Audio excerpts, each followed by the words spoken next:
What to Play presents the 10 best free iPhone and iPad games of 2020, arranged by PlayScore. Visit our website, whattoplay.com, to see the complete list. You can also take part in our rankings by leaving reviews of the games that you played.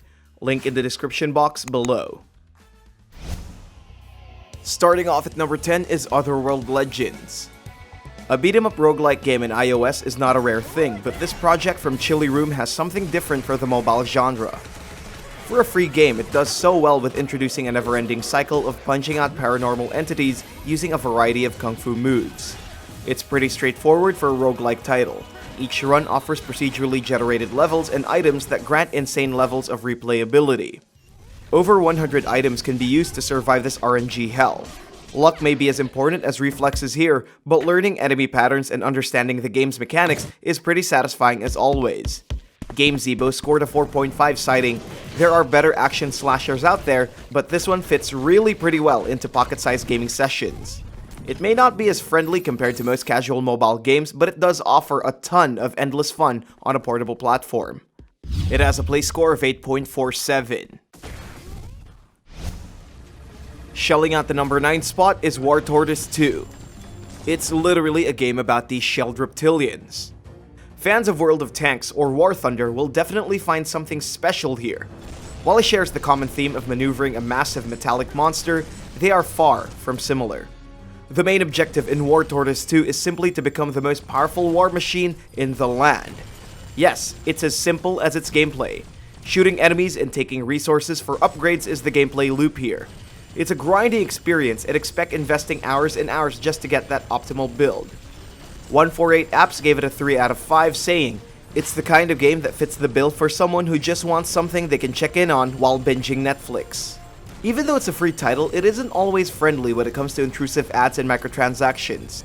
It receives a play score of 8.49. A lucky pull at number 8 with Genshin Impact. One of the highest grossing mobile games this year is MiHoYo's latest action RPG. Borrowing the aesthetics from Nintendo's Breath of the Wild, Genshin Impact has a massive open world brimming with life and stuff to do. While on the surface it feels like a content-heavy RPG, underneath its alluring anime waifus is a gacha system that serves as its bread and butter. Unlocking its interesting cast of characters by lucky pulls or simply through RNG is the game's way to lure players back. It's completely achievable by just playing and grinding for in-game currency, but to anyone actually spending a considerable amount of money, might have their reasons. There's a growing community here and continuous developer support in the years to come.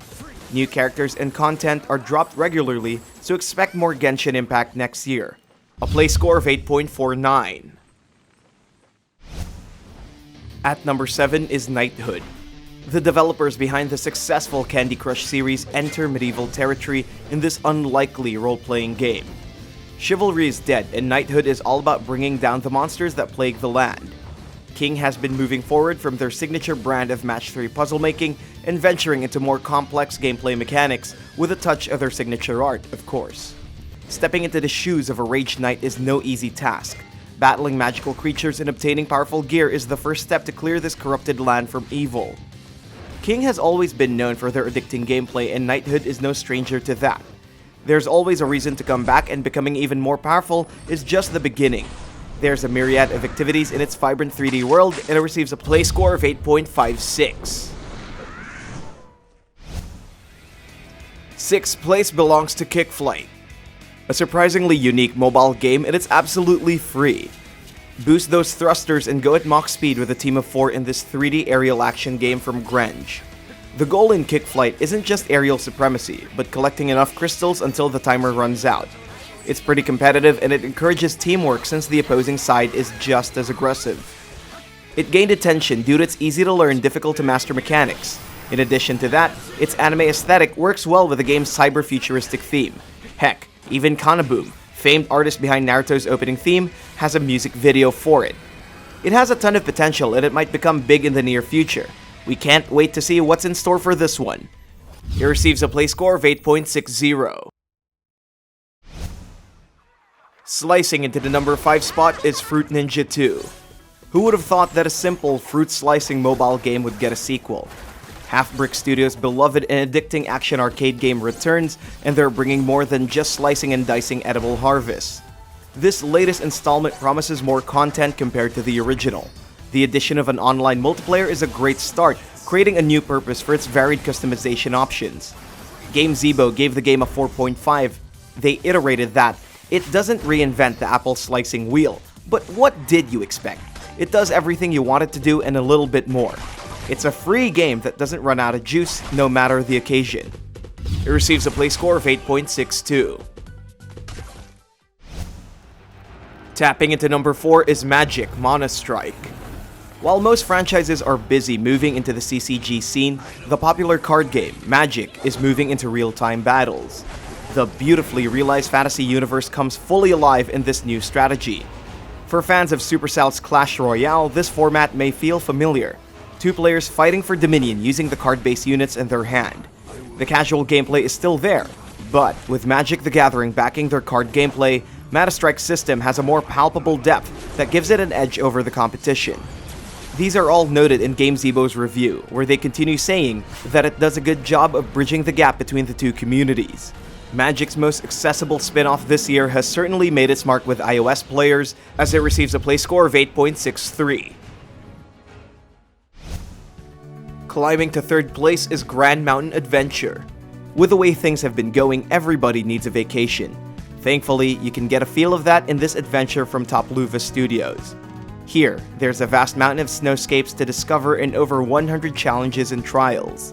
The game's aesthetic helps too, with an appealing sense of realism in their bird's-eye perspective. Overall, its atmosphere is excellent, offering that needed contrast of calm while overcoming obstacles. Whether it's challenges or the feeling of adventure, Grand Mountain Adventure has it covered. It may have some in-app purchases that may unlock access to more content. Most of the features that skyrocketed it to second place, it does for free. It receives a play score of 8.63. Racing to number 2 is KartRider Rush Plus. The closest thing iOS users can enjoy a kart game without a massive paywall. KartRider Rush Plus is an upgrade from the original, and it comes with new styles and game modes for casual fans of the kart racing genre. The game offers a plethora of characters to choose from, each with their own unique quirks.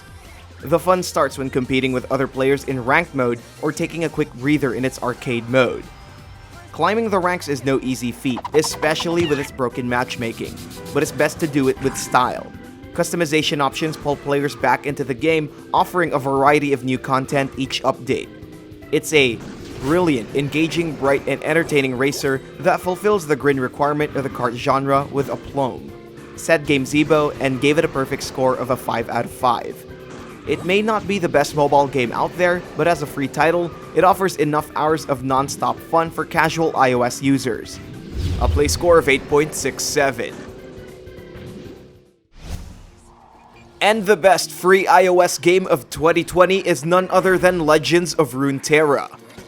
Riot is owning 2020 with the release of multiple hit IPs. Valorant took the first-person shooter genre by storm, and Wild Rift was a nice change of pace for mobile MOBAs. Legends of Runeterra was their own version of TCGs. Straight from the playbook of Magic and Blizzard's Hearthstone, Runeterra offers a familiar yet unique card game experience for fans and non-fans of LOL. Players are encouraged to craft their own deck with their own strategies to climb the ladder. Like all CGs, it's grindy and it demands hours and hours of theory crafting. Each of its heroes play an important part in shifting the tides of the arena. It's heavily aimed towards fans of the genre, and it can get intimidating for newcomers. It has a play score of 8.90.